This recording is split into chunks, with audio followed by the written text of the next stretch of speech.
Hello, loves. Welcome to another episode of the Body Love Binge. How are you all doing today? This question was actually asked in my group coaching a few months ago now, and I thought this would be an epic podcast episode. So I'm sure you know the title already.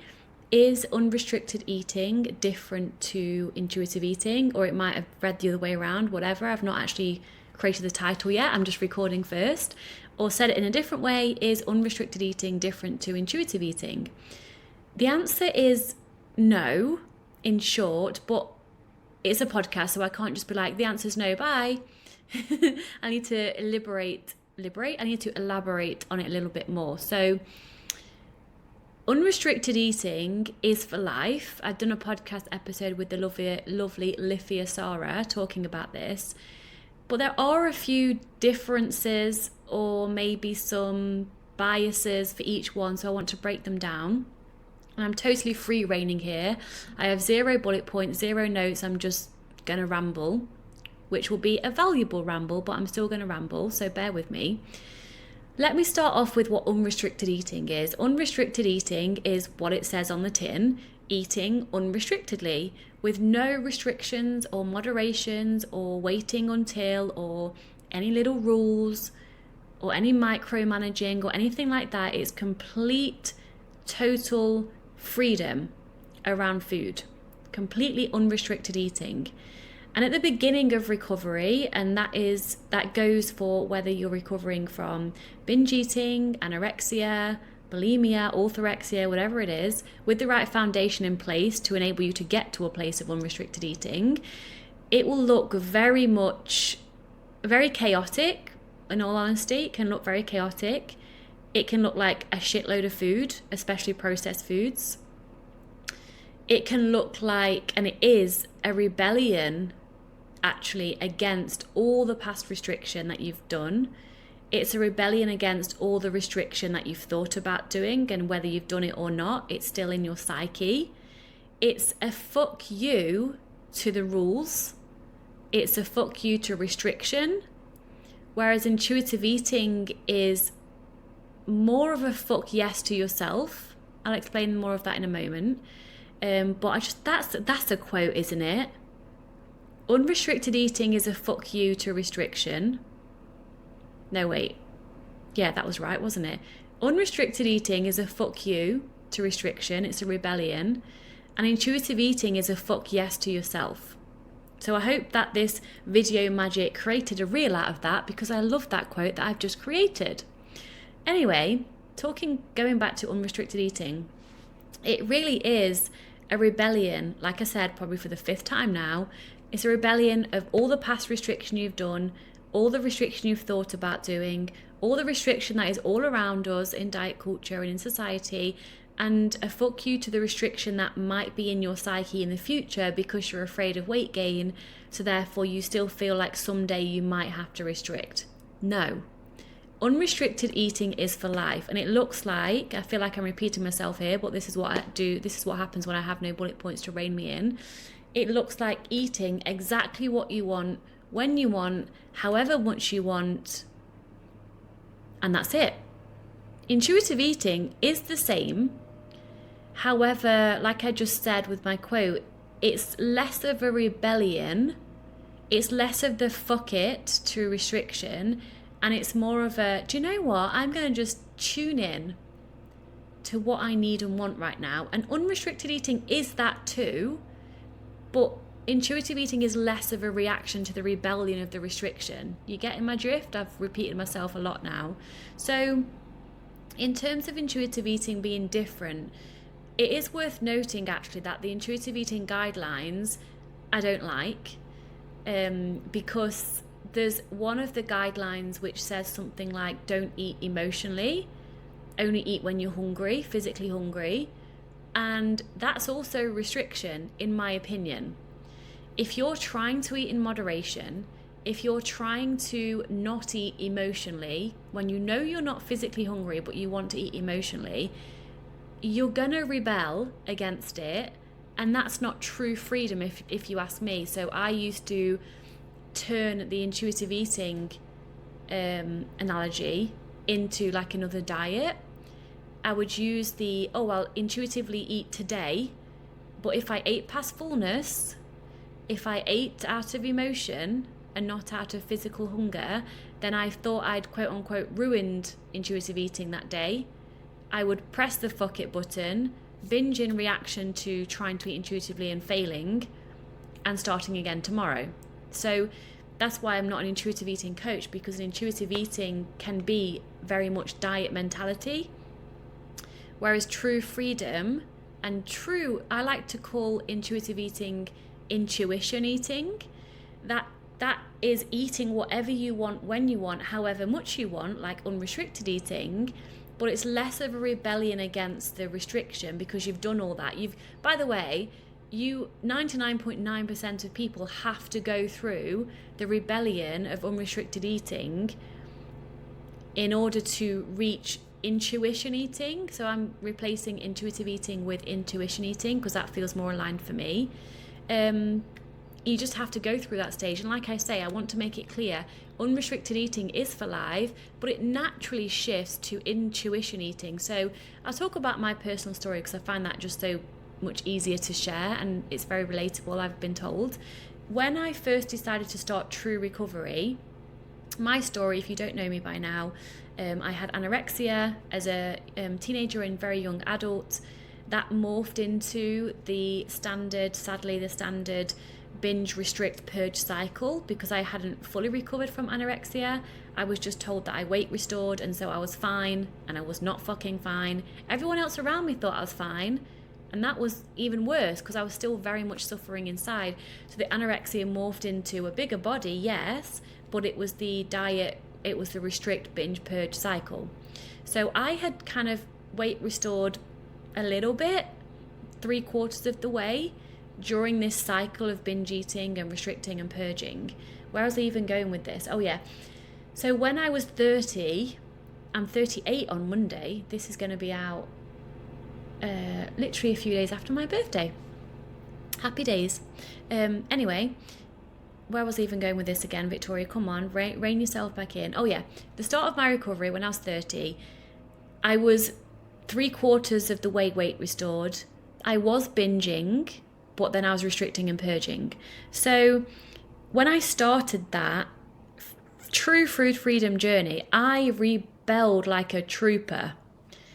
I overachieved at recovery, which many of you might be able to relate to because I was an overachiever. I had to be perfect. I had to be all or nothing. I had to be all in or not at all. So I really rebelled against all the restriction that I'd been on. And this was very much complete, utter, unrestricted eating from a foundation of rebellion. Like I say, I couldn't just decide at that point, at the beginning of my recovery, to just be like, oh, I'm just going to move into intuitive eating or intuition eating, which is the same thing, but I hope you're understanding that it is the same, but it's not. I had to rebel. There was a lot of rebellion within inside of me. I'm a rebellious person anyway. I hate being told what to do, even by myself. I would rebel against myself telling me what to do. I'd rebel against anyone telling me what to do. That's why I work for myself, because even to this day, I do not like being told what to do. I don't react anymore in a triggered way, but I respond in a way that's like, you don't tell me what to do, I decide, you know? I'm sure many of you will get this. So I was eating, I won't go into my story in that regard because I've done a lot of episodes about my story. I was eating a shitload of chocolate and Nutella and ice cream and cookies and all the things because that is what I'd been restricting the most all throughout the years. Yes, even though I'd been binging on them during my binging episodes, that's what I was restricted, or at least thinking I should be restricting in my head. So my unrestricted eating looked like a shit ton of processed food and a lot of chocolate. Honestly, I'm surprised I didn't start to smell like chocolate, which wouldn't be that bad because chocolate smells epic. But I was eating in rebellion to diet culture. So in a way, unrestricted eating, yes, it's for life, but in the way I'm talking about it now, it's almost like a remnant still of an eating disorder, if you know what I'm saying, because you're reacting to the past restriction. So you're rebelling to the past restriction. So you're reacting to the eating disorder.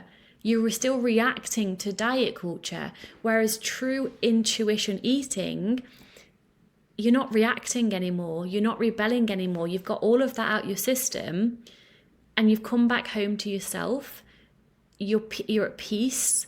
You're at ease.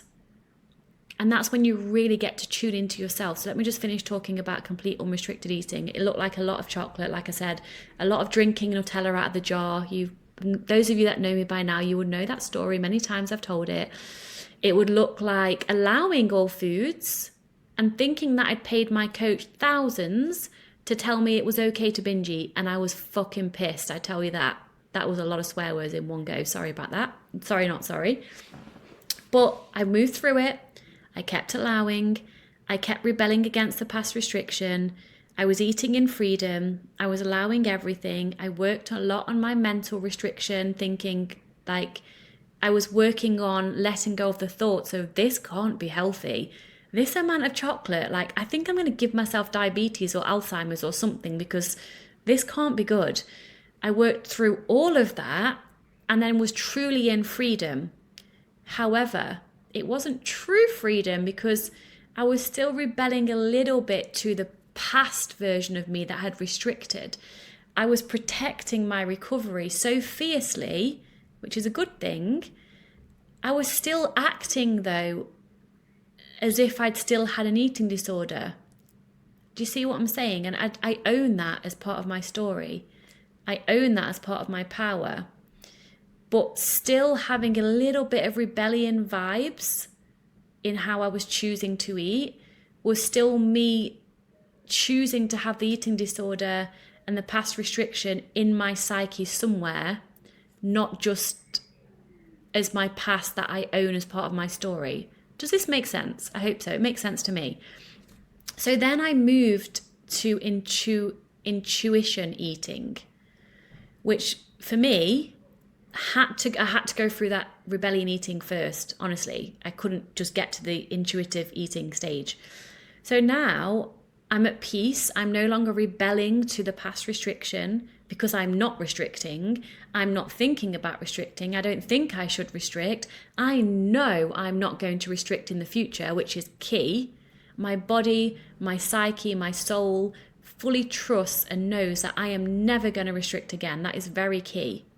That is a key part that will allow you to let go of the rebellion, unrestricted eating, and naturally step into the true intuition eating. So again, that quote, if I can get it right, unrestricted eating in a way is rebelling against the restriction. It's a fuck you to the past restriction. Whereas intuition eating is a fuck yes to yourself from a foundation of peace and always allowance. So again, I'm at peace, I'm at ease, I know I'm not going to restrict. I've rebelled against all the past restriction, which I needed to do to get out my system. I feel like I'm repeating myself, but repetition is the mother of all learning. So now, from a relaxed, calm state, I get to choose. What do I want? How do I want to feel in my body? And honestly, I don't even ask those questions anymore. At the beginning, I started to ask those questions like, okay, no rebellion to restriction. Like, what do I actually want to eat? What feels good to me? What texture do I want? Do I want it hot? Do I want it cold? Do I want sweet? Do I want savory? Do I want both? I asked a lot of questions to get to know myself and to see what felt right. And then over time, from me asking those questions and then honoring the answer and then getting what it was that I wanted, I didn't ask the questions anymore. It just came very natural, and that's how I eat now. So obviously, it depends on what I have in the house. It depends on what my environment is. But I just tune into my body, into myself. I don't even separate my mind and body. I just tune into myself and just see, what do I feel like eating right now? What do I have available? And it's just very easy. So what I'm saying is unrestricted eating is like a very fuck you attitude of rebellion. If you can hear my daughter in the background. Aww. My husband's brought my daughter up to see me, but I just need to finish recording, so maybe give me 10 minutes. Yeah. Okay. And I'm not going to edit this out, so you've got her vibe in there as well. And intuition eating is, I think I lost my train of thought, but it's just more of a calming, easeful, unrestricted choosing of what I want. do I have any more to say about this? I think I've said the differences. I think I've said that you can't jump from starting to heal into naturally intuition eating. You have to rebel first. Most people I work with have a very strong rebellious, badass, sassy part of themselves, which I love, but you can use that to support you. Like I said, I overachieved at recovery and would be like, fuck you to any fear I had. I'm afraid of eating the chocolate, therefore I'm going to eat loads of it just to prove that fear that it's wrong. That really served me, but I was still rebelling against restriction. So naturally now I just eat with ease, with presence. I allow pleasure from my food. It's less chaotic. It's still unrestricted, but it's from a more of a calm, peaceful state of being. Anything else I want to say on intuition eating? I mean, health is I say it's a value of mine. It's not in my top values. It's just naturally part of who I choose to be. And what I mean by health is unrestricted. That's healthy to me.